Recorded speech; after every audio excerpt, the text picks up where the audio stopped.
They misunderstood everything about that torn bag on the floor. Rosalind Van Tongeren had left the pantry door unlatched for maybe 4 minutes, long enough to answer the front door for a delivery, and came back to find her 9-month-old son, Ezra, sitting in the middle of a spilled sack of baking flour, white powder dusted across his hands, his onesie, the hardwood floor. Their golden retriever Juniper and her 10-week-old puppy Clover were pressed against him on either side, not eating the mess, not playing in it, just there, unmoving, blocking his hands from reaching further into the pile. Her first instinct was irritation, not alarm. A ripped bag, a filthy floor, a baby who'd clearly been having the time of his life. She laughed, actually, snapping a photo before she even reached for a towel. Juniper stood as she approached, but wouldn't step aside, positioning her body directly between Rosalind's reaching hand and the torn bag itself. Clover mirrored her mother almost exactly, small body wedged against Ezra's leg. "Move, Junie," Rosalind said, nudging her gently.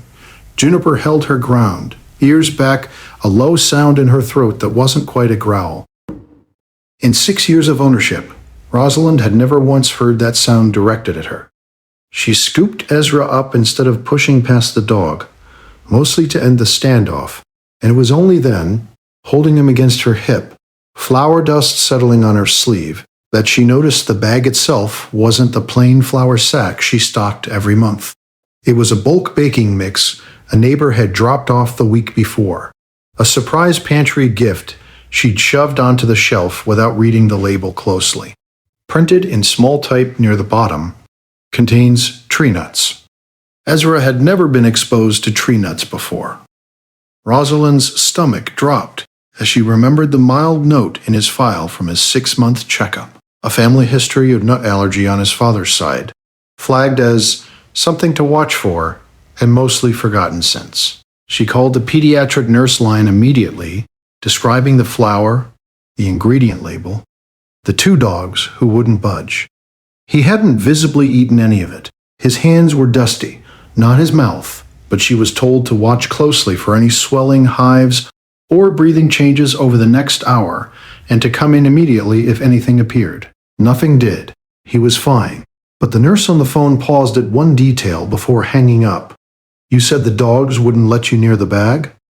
Rosalind confirmed it. Some dogs will physically block a child from something they've reacted to before, or something they can smell is different from what they're used to eating in that house. Juniper had smelled something in that spilled bag that didn't match the ordinary flour she'd been around Ezra 100 times before. A scent profile close enough to a substance she may have associated somewhere in her own history with a bad reaction. Clover, 10 weeks old, had simply copied the only adult she trusted completely.